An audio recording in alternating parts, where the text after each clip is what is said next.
আলহামদুলিল্লাহ আলহামদুলিল্লাহি রাব্বিল আলামিন আসসালাতু ওয়াসসালামু আলা সাইয়্যিদুল মুরসালিন ওয়া আলা আলিহি ওয়া আসহাবিহি আজমাইন। অনেক ঘটনা এবং ইতিহাসের সাক্ষী মুক্তাগাছা আরকে হাই স্কুলের ঐতিহাসিক খেলার মাঠে আয়োজিত আজকের এই বিশাল কর্মী সম্মেলনের সম্মানিত সভাপতি, মাননীয় প্রধান অতিথি,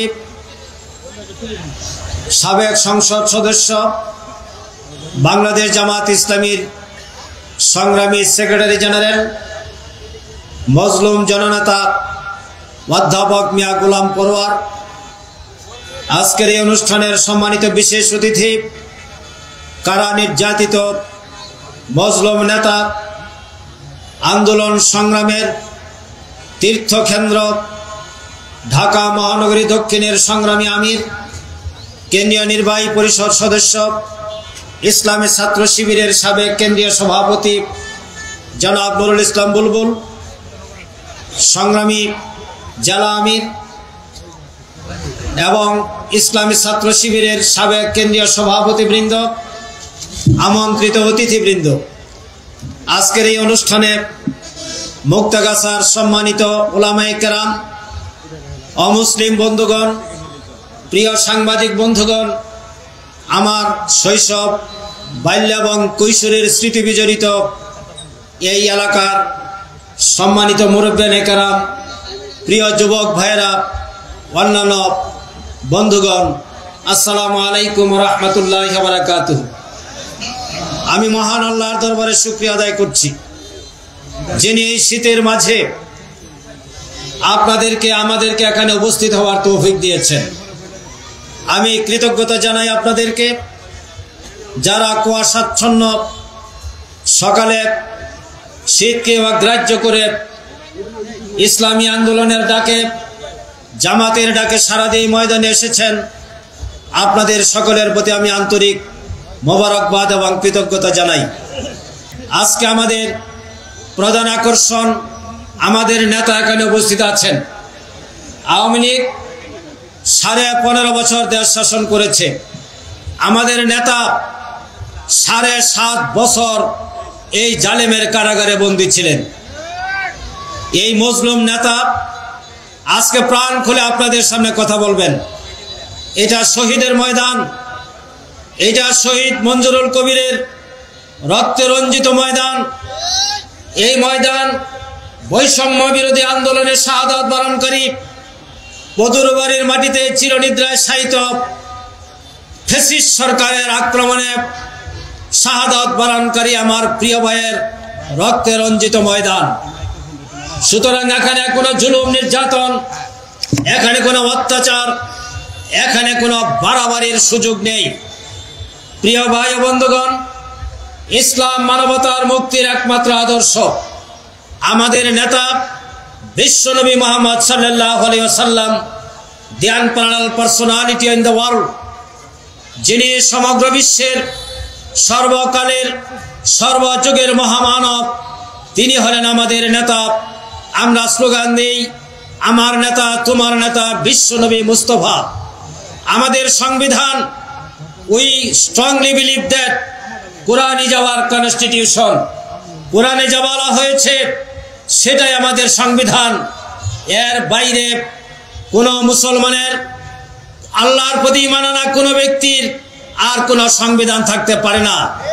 তার মানে এটা নয় যে আমরা বাংলাদেশের সংবিধানকে অস্বীকার করছি।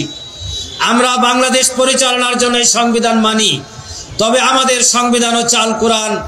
কোরআনের সংবিধান কায়েম করার জন্যই আমাদের সংগ্রাম। আমাদের আদর্শ, আমাদের জীবন ব্যবস্থা হল ইসলাম। কোন ধরনের মানব রচিত ম্যানমেডিজম, মানুষের তৈরি করে কোনো বক্তব্য, কোনো আইন জামাত ইসলামের আদর্শ নয়। জামাতের আদর্শ হচ্ছে বিশ্বনবী প্রদর্শিত, আল্লাহ প্রদত্ত সে আদর্শের নাম, যে আদর্শ মক্কার বুকে, মদিনার বুকে সমগ্র বিশ্বে মানব জাতির মুক্তি দিয়েছিল, শান্তি দিয়েছিল, সুখ দিয়েছিল, সমৃদ্ধি দিয়েছিল। জামাত ইসলামী মানবতার মুক্তির সেই আদর্শ ইসলামকে রাষ্ট্রীয়ভাবে প্রতিষ্ঠিত করতে চায়। এই আদর্শ যদি প্রতিষ্ঠিত হয়, চুরি থাকবে না, ডাকাতি থাকবে না, জেনা থাকবে না, ছিনতাই থাকবে না, মানুষের উপর অত্যাচার থাকবে না, চাঁদাবাজি থাকবে না, বাড়িঘর দখল করার কোনো সুযোগ থাকবে না। এই আদর্শ প্রতিষ্ঠিত হলে, কোরআনের সেই সংবিধান কায়েম হলে, চুরি বন্ধ হবে, দুর্নীতি বন্ধ হবে, মানুষ চলাফেরা করতে পারবে, ব্যবসা বাণিজ্য চলবে। এই জন্য ইস্যুকে সমৃদ্ধশালী একটি বাংলাদেশ গড়ে তোলার জন্য জামাত ইসলামী ইসলামের ভিত্তিতে, ইসলামী আদর্শের ভিত্তিতে আগামী দিনে একটি রাষ্ট্র গড়ে তোলার স্বপ্ন দেখছে। আমি বিশ্বাস করি মুক্তাগাছার জনগণ আজকে জেগে উঠেছে। আমাদের স্লোগান হবে, জীবনের শেষ মুহূর্ত পর্যন্ত কোরআনের পথে, ইসলামের পথে আমরা টিকে থাকব। কোন ব্যক্তির কাছে, কোন আদর্শের কাছে, অন্য কোন জীবন ব্যবস্থার কাছে আমরা নতি স্বীকার করতে পারি না, করব না ইনশাআল্লাহ। হয় আল্লাহর দ্বীন বিজয় লাভ করবে, নতুবা এই পথে সংগ্রাম করতে করতে আমরা এই দুনিয়া ছেড়ে আল্লাহর দরবারে হাজির হব, কিন্তু কোন আদর্শের কাছে কোনোদিন নতি স্বীকার করব না ইনশাআল্লাহ। আমাদের নেতৃবৃন্দ নতি স্বীকার করেন নাই। আল্লামা সাঈদীকে কারাগারে আটক রেখে প্রস্তাব দেওয়া হয়েছিল, আপনি জামাত ত্যাগ করেন, আপনাকে মুক্তি দেওয়া হবে। সাঈদী নতি স্বীকার করেন নাই। আল্লামা সাঈদী বলেছেন, কারাগারে 13টি বছর বিশ্ববরেণ্য মুফাসসিরে কুরআন আল্লামা সাঈদীকে ফাঁসির সেলে আটকে রাখা হয়েছিল। কুরআনের সেই সৈনিক নতি স্বীকার করেন নাই, মুনাফিকি করেন নাই, আত্মসমর্পণ করেন নাই। জামাত হলো সেই সংগঠনের নাম, জামাত জীবন দিতে জানে, রক্ত দিতে জানে, ফাঁসির মঞ্চে যেতে পারে, ইসলাম বিরোধী কোন শক্তির কাছে নতি স্বীকার করতে জানে না। আজকে একটি কথা না বললেই নয়। এই দেশে আইন আছে, সংবিধান আছে, রাষ্ট্র আছে, প্রশাসন আছে। বাংলাদেশের জনগণের অর্থে পরিচালিত, বাংলাদেশের জনগণের ট্যাক্সে পরিচালিত রাষ্ট্র কাঠামোতে প্রশাসন তার দায়িত্ব পালন করেন, বেতন নেন। আমি জিজ্ঞেস করতে চাই, কয়েকদিন আগে আমাদের একজন সহকর্মী, জামাত কর্মী মনিরুজ্জামানকে আঘাত করা হলো কেন? জামাত ইসলামী করার কারণে তার এই আঘাতের প্রতিবাদ জানাচ্ছি। আমরা যদি তার উত্তর দিতাম, উত্তর দিতে পারতাম। আমরা আইন হাতে তুলে নেই নাই, কিন্তু আইনের যারা রক্ষার দায়িত্বে আছেন, মামলা দেওয়ার পরেও কেন আসামি গ্রেপ্তার হলো না? তাহলে কি ফ্যাসিবাদের দোসররা এখনো প্রশাসনে বসে আছেন? আমরা বলবো, অবিলম্বে মনিরুজ্জামানের উপর আঘাতকারীদেরকে গ্রেপ্তার করে আইনের হাতে সুপর্দ করতে হবে। আর যারা আঘাত করছেন, মেহেরবানি করে রাজনৈতিক সংকট তৈরি করবেন না, স্বাভাবিকভাবে কাজ করুন। আমরা স্বাভাবিকভাবে কাজ করছি। জনগণ যদি চায় তাহলে আমাদেরকে সমর্থন দিবে, যদি চায় আপনাদেরকে সমর্থন দিবে। এখানে তো মাস্তানি করার কোনো প্রয়োজন নাই। সুতরাং আজকের সমাবেশে বলছি, কোন ধরনের মাস্তানি বাংলাদেশের কোন জায়গায় বরদাস্ত করা হবে না। কারণ আমরা ফ্যাসিবাদের বিরুদ্ধে আন্দোলন করে রক্ত দিয়ে এই দেশটাকে মুক্ত করেছি।